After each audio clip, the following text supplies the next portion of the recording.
Chicago, Chicago, that toddling town. Chicago, Chicago, I'll show you around. Well, I love it.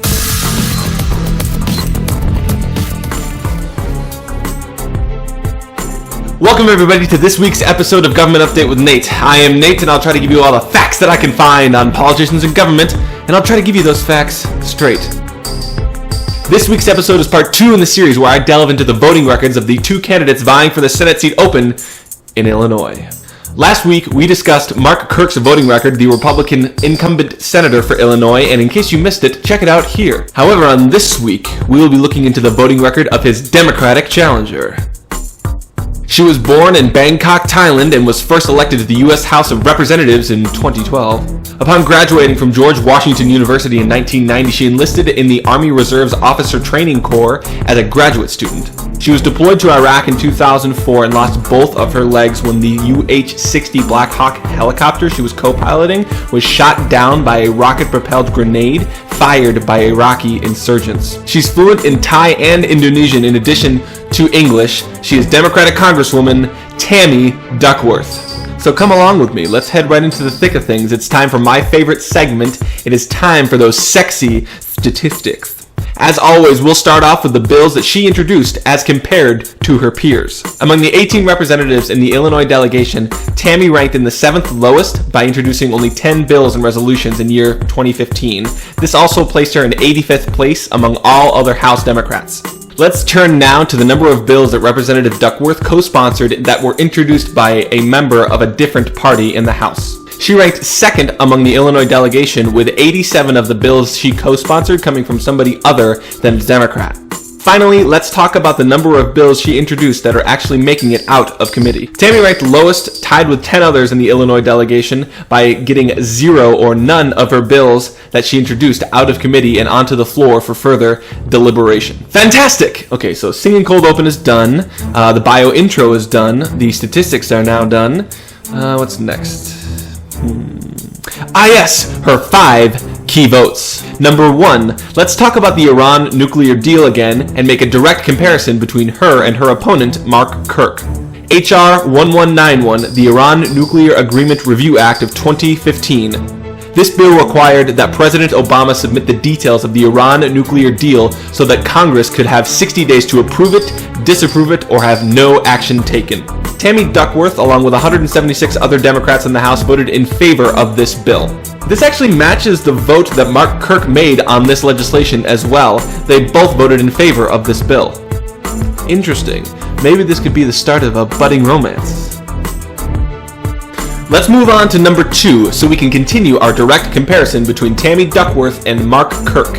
H.R. 2048, the USA Freedom Act. We've actually heard about this bill a couple different times on my channel, most recently in last week's episode of Mark Kirk's voting record. This is the bill that amended the USA Patriot Act by terminating bulk collection of metadata from the U.S. citizens, as well as increasing transparency on foreign surveillance. Tammy Duckworth voted in favor of this bill along with 141 House Democrats and 196 House Republicans to approve this legislation, and again, it matches Mark Kirk's voting record.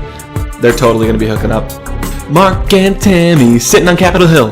KIS. Number 3 is not a direct comparison between Tammy and Mark's voting record, as it is on Syrian and Iraqi refugees. H.R. 4038, the American Safe Act of 2015.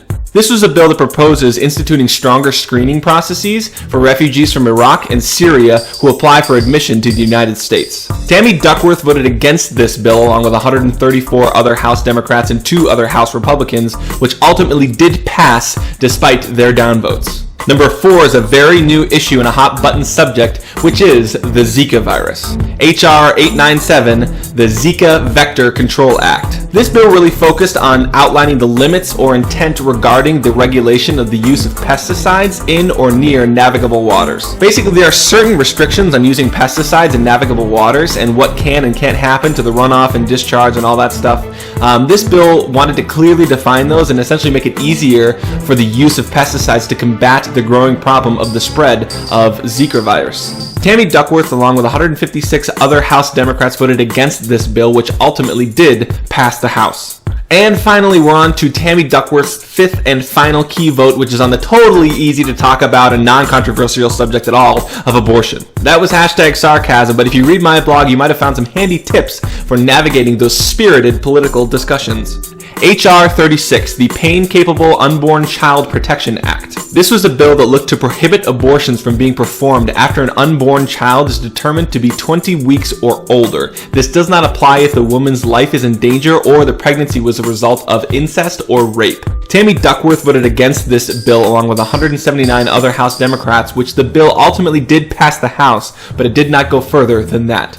And on that high note, that is all I have for you today on Tammy Duckworth's voting record. I hope that you found this week and last week's episode useful in your plight to select the best candidate who will represent you in the Senate for the state of Illinois. Please remember that these are elected officials, which makes me and you their boss, their stakeholders, i.e. you have the power. If you don't like somebody, vote them out. If you do like them, vote them in. And if you don't like anybody, maybe consider running yourself.